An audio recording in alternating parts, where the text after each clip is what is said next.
Welcome to Liberty Park Music. I'm Michelle Huang, your piano instructor. In the first part of today's lesson, we'll be learning about the triads of the keys on major scales beginning on the black keys. We will also talk about how to harmonize a melody using these triads. In the second part of the lesson today, we'll be looking at a specific piece by the composer Neef, which will review several concepts that we have learned from before. Let's get started with the triads of the key. A few lessons back, we have discussed triads of the key beginning on the white keys for the major scales. The quality of the chords remain unchanged for the triads of the key beginning on the black keys. To review, triads may be built on any note of any scale. The sharps or flats in the key signature must be used when playing these triads. Triads of the key are identified by Roman numerals. These triads built on each scale degree are called diatonic. As you can see on the screen, in addition to the Roman numerals, each diatonic triad has the name and the quality of the chord as well. Uppercase Roman numerals indicate major, lowercase indicate minor. A circle, as we learned before, indicates a diminished chord. Let's quickly review how to form major, minor, and diminished chords. A major chord is formed with a major third, followed by a minor third.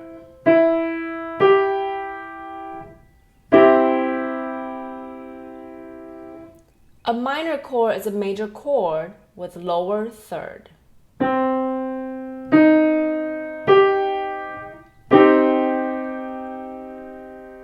A diminished chord is a minor chord with lower fifth.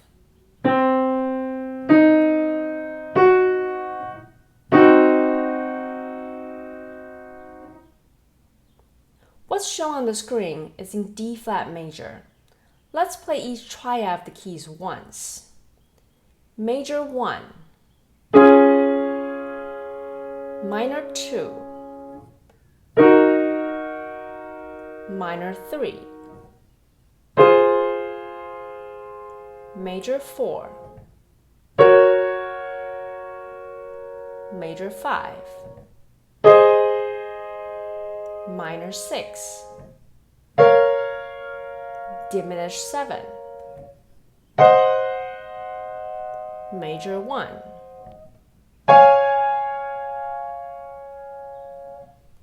Now pause the video and see if you can figure out the triads for another key beginning on the black key yourself. Try to do this without writing the chords out. Let's take a look at this short piece. First, determine the types of chords on the left hand. With 2 flats, we're in B flat major.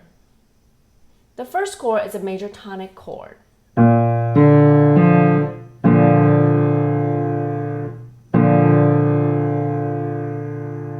The third chord is built on the second note of B flat, which is C. And with the flat third, this is definitely the minor 2.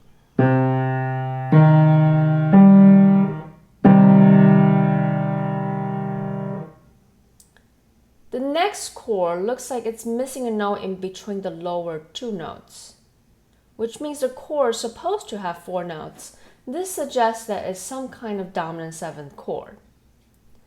The missing note here is C. Let's play the chord.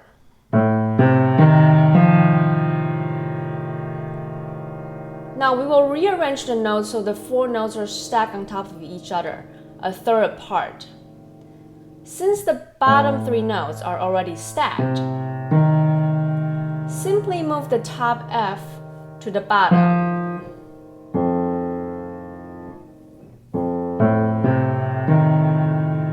And we have a 5-7 chord. This chord missing the 5th, which is the C, with the 3rd as the bottom note, makes this chord a 5-6-5 chord, which is a 5-7 chord in its first inversion.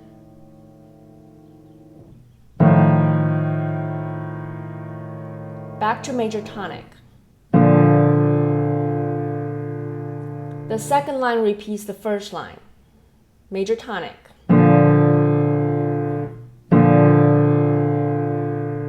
Minor 2.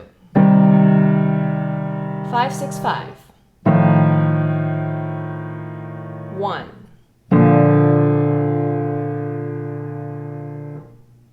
This 1, 2, 5, 6, 5, 1 chord progression is essentially the extension of the 1, 5, 6, 5, 1 chord progression we have talked about from previous lessons.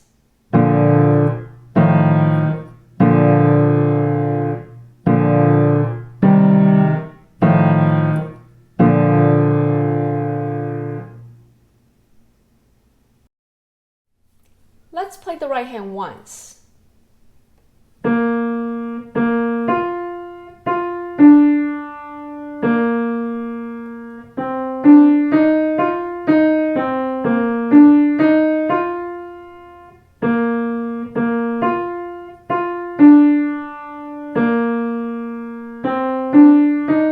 Here, watch out for thumb tucking under.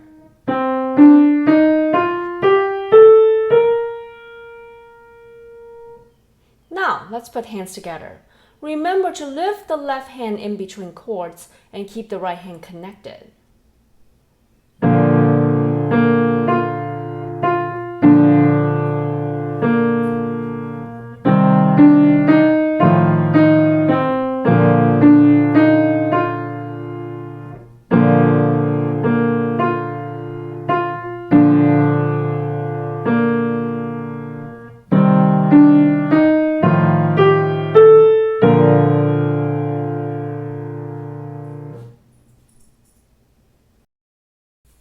Next, we will learn how to harmonize a melody using Roman numerals and chord chart.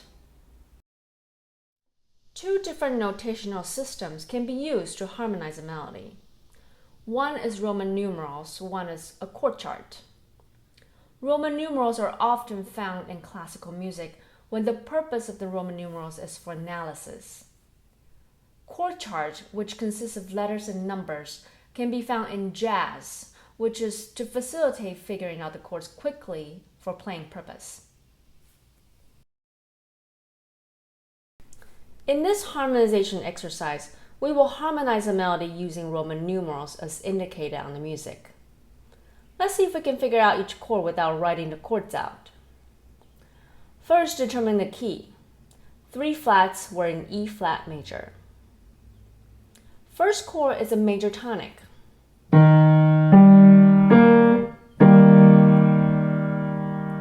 Second chord is also major tonic, but in its first inversion. We simply move the bottom E flat to the top, with G as the bass.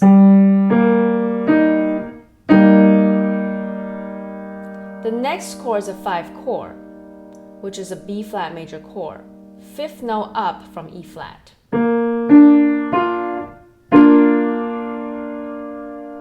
The next chord is a 4 chord, which is also a major chord, going up 4 notes from E flat.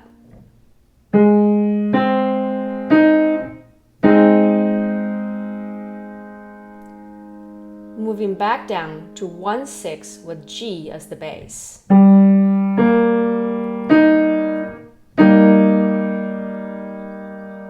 Back to tonic chord in its root position.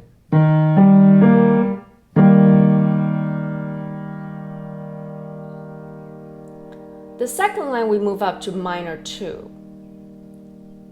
The second note going up from E flat is F. Don't forget the flat third to make this chord minor.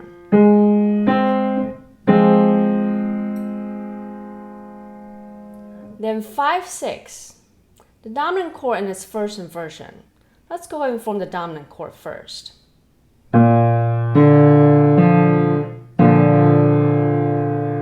Then simply move the bottom note up for the first inversion chord with D on the bass.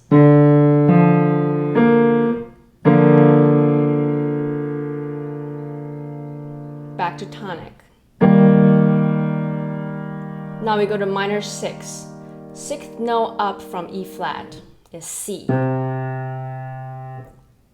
we have a C minor chord here.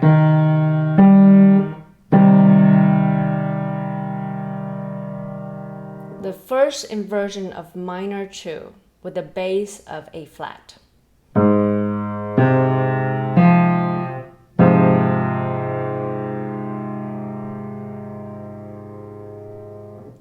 Dominant 7th chord next.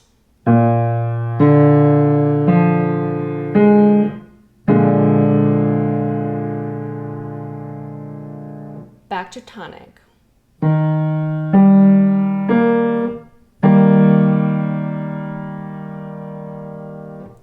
Let's play this chord progression once again from the top. 1, 1, 6, 5, 4, 1, 6, 1, 2, 5, 6, 1, 6, 2, 6, 5, 7, 1. You will need to practice this chord progression a few times to get comfortable forming triads on the spot without writing the notes down. Let's play the right hand once. Watch out for the fingerings.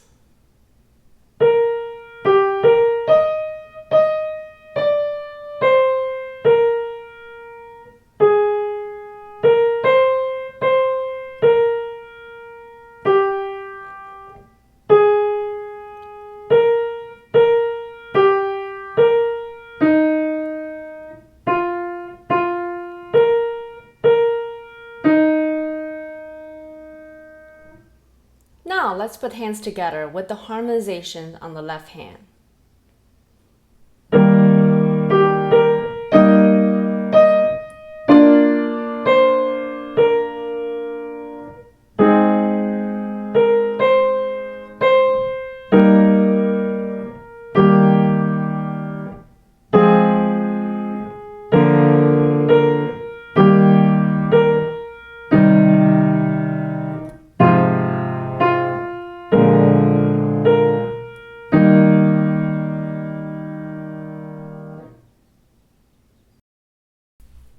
Here, the chords are written above the melody in letters and numbers. This is a fairly straightforward way of chord reading. B flat simply means that a B flat major chord is played for the first measure.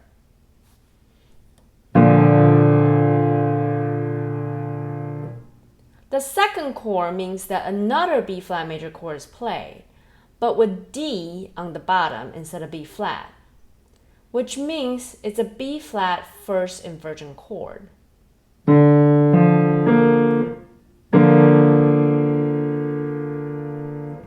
This is the equivalent of the 1 and 1/6 if we were to analyze this in Roman numerals. The next chord, B flat / F, means that it's a B flat major chord in its second inversion with F on the bottom.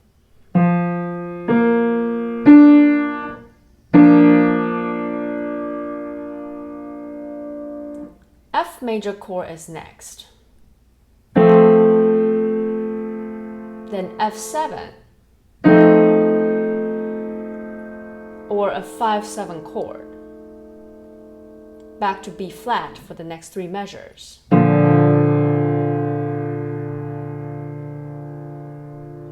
Then D minor, meaning D minor chord in its root position.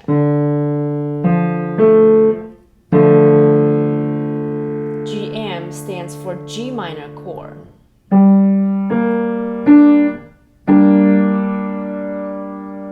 E flat major chord. F. F7. And back to B flat.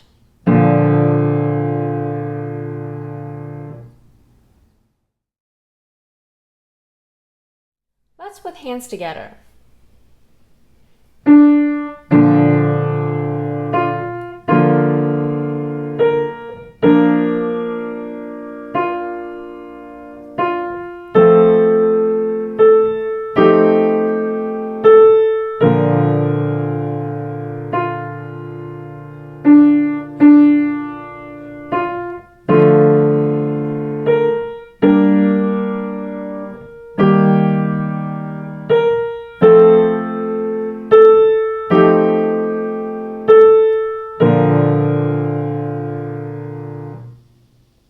Just like the Roman numerals, I also recommend practicing this harmonization exercise by breaking it down into smaller chunks, 2 to 4 measures at a time.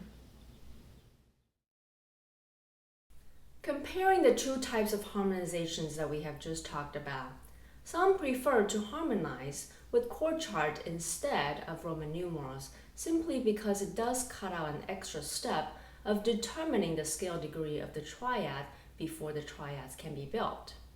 But either harmonization will work depending on your preference.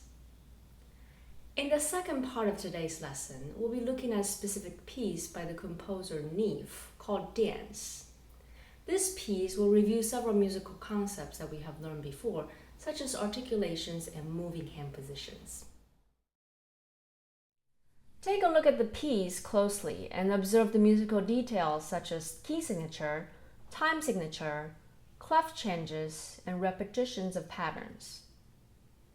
The piece is in E flat major, and it's in 3/8, which means an eighth note gets a beat, and there are 3 eighth notes to each measure. So we will count 1, 2, 3. There are 2 clef changes, one in measure 9 and one in measure 13, both on the left hand. The materials in measures 1 through 8 repeats again in measures 13 to the end. Measures 9 through 12 is different. This is clearly an ABA form. For now, ignore the tempo marking and the dynamics. Let's focus on the notes, rhythms, and repetitions of patterns and fingerings. The hand position for the beginning is both thumbs on E flat. Pay attention that the right hand starts with 4, not 5.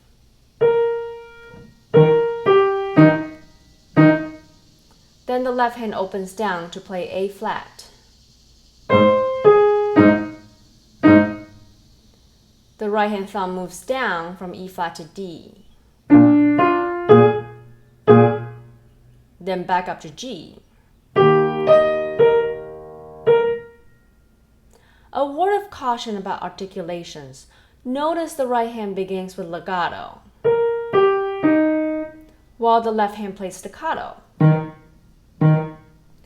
The tendency is to want to play the right hand staccatos, like the left hand. Keep the right hand connected while the left hand bounces from the wrist.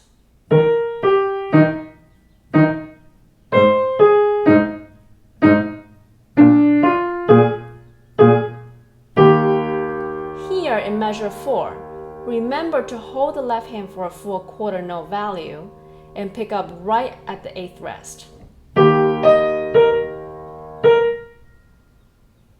Measure 5 through 8 is the almost exact repeat as measure 1 through 4, except the last measure. This time, the right hand picks up on the 3rd beat.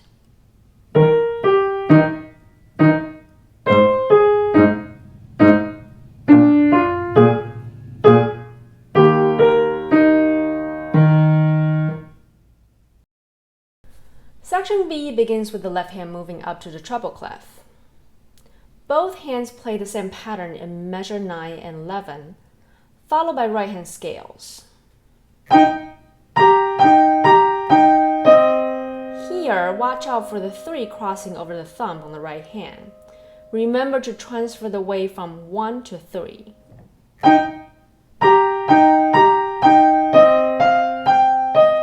Left hand rest. Close the right right hand a bit here. Left hand rest. Right hand 4 crosses over the thumb. And we're back to section A again. Let's play B section again.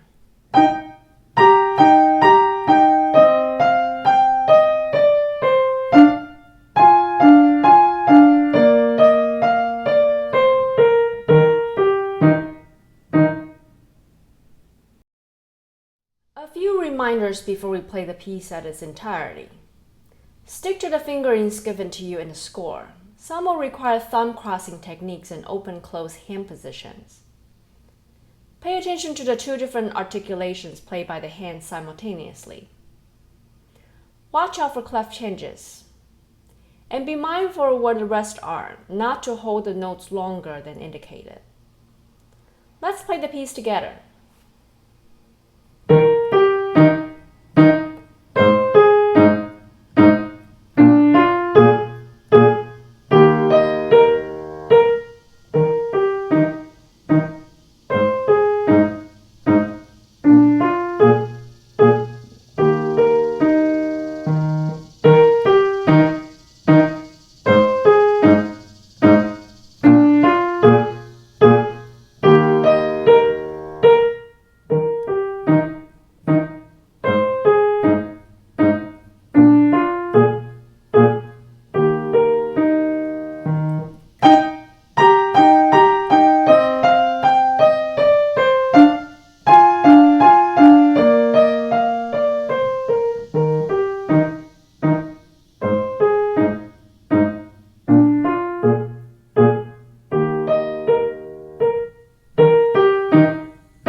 In this lesson, we learned how to form triads of the key on major scales beginning on the black keys, and how to harmonize using 2 different notational systems.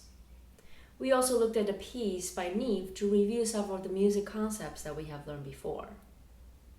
For your homework, continue to practice the harmonization exercises and the piece from today's lesson. See you next time.